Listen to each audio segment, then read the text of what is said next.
Hey guys, and welcome back to another episode of Earthen's Den. And in today's episode, we're going to be talking about what I've been talking about for the whole month of November, ending out with a little bit of advocacy in regards to relationships and just a relational dynamic between Black men and Black women. So welcome back to Earthen's Den. I love this podcast. I love the way in which we're going and where we're taking it and the conversations, man. It has been such a beautiful journey. I'm so thankful for my listeners and everybody who continues to support me. Shout out to you guys. And I love to see the evolution of this podcast. And I encourage anyone who wants to start a podcast, totally go ahead and start it. Like literally sign up. It's super easy. And don't worry about all of the things that go into the background piece of it, right? I think that too often, I personally, I think that we can plan, but I think that it's important to understand that some things you got to just kind of start, and God's not going to give you the full revelation of what it's going to be, right? Like you kind of have to put one foot in front of the other. And as you continue to take that faith walk, it develops, right? And the vision becomes a lot more clearer down the road. So go ahead and start whatever it is that you want to do. If you feel like it can help people and impact people and you know a little something and you want to share it. So go ahead and do that. So anyway, thanks you guys for listening. Welcome back to another episode. This is season 6, episode 13. And I want to talk to you guys about saviors, like being a savior. Like I think for myself, for so long in my life, I was really big on helping people. And I've always had that kind of heart, and I'm still in that space. But I think we have to understand that we can't save people from themselves.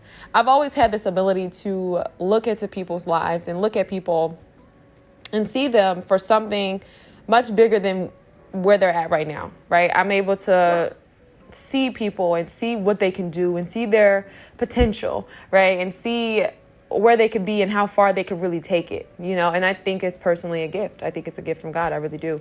I'm a visionary, right? And I realized that not everybody is willing to go that far.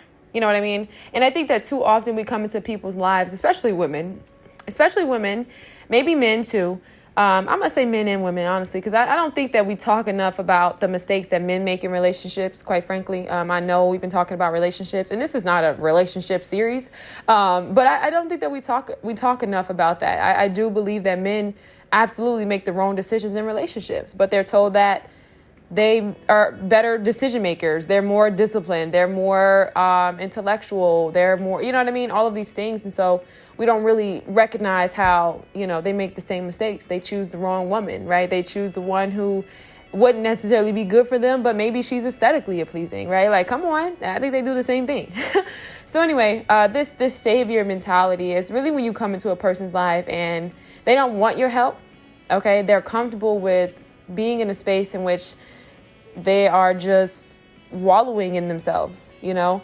I think from my own experiences, there was a point in time where I think I needed a savior, you know, and I realized that when I felt like I kind of got that savior and it wasn't Jesus Christ, when I felt like I was looking for that other person to save me, one, I was left very disappointed, right? Because we understand that no one can save you from yourself. And two, I wasn't ready to come out of my own stuff, right? I was still rolling in my own mud, my own mess, right? I wasn't ready to come out of that. And I think that sometimes we come into people's lives with this expectation that, you know what, I'm ready for you to come and be this, or I want you to be this. And we don't recognize that, hey, this person's not ready for that, you know, or this person is unwilling, you know? And so sometimes I think that we waste a little bit too much of our time trying to save people. We have to understand that we are not saviors. We are not saviors. I think you can come into a person's life and you can absolutely share light. But sometimes the pain, the misery, those things are comfortable. And it isn't until we as individuals decide, you know what, I don't want to wallow in this pain. I don't want to wallow in this doubt and this depression or whatever it is that I'm struggling with any longer, you know. And then the opposite side of that, you guys, is that sometimes you can see something for someone, but they don't want that for themselves. And I think that was probably one of the hardest lessons for me, because I was like, why not? Right? Like, why do you not want to maximize on your potential? Why do you not want to manifest all of the great gifts and the talents and the things that you have within yourself? I really couldn't understand that. But I realized that, like, that's just not everybody's thing, you know? And so it's like, you have to be mindful of that. And you have to understand that not everybody is willing to go that far, right? I love how Will Smith puts this in one of his YouTube videos. He talked about how not everybody has that last go, right? Like some people really will climb to the top of the mountain and get to the side and they're like, you know what, this is far as I'm willing to go. I'm not willing to go all the way to the top of the mountain right now. I think that was actually a horrible example, just because I just thought about when Satan took Jesus up to the mountain after, he prayed for 40 days, 40 nights. Fasted for 40 days and 40 nights. So let me not use that example. I just think that, it's kind of like running a relay or something like that. You know what I mean? And that's even a worse example, because now I think about the times where, we're in life and people feel as though they have a race to run, right? And they're on this racetrack and they're just trying to keep up with the Joneses. So I think within each and every one of us, there is great potential. I think that God put some amazing gifts in us. And I think that sometimes I talk to you guys about the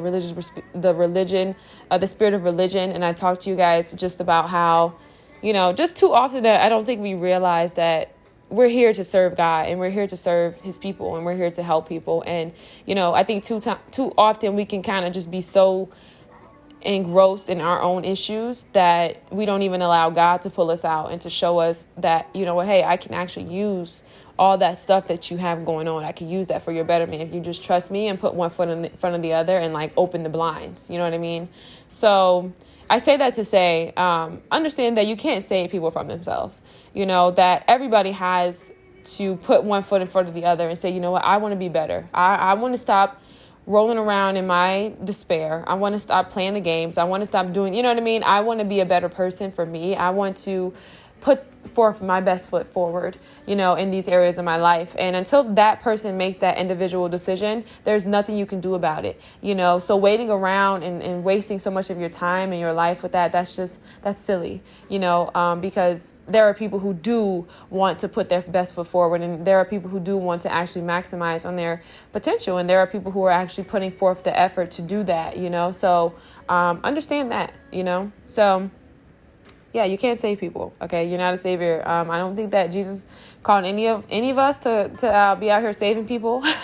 But if you are a big heart, you got to have your boundaries. If you believe in that.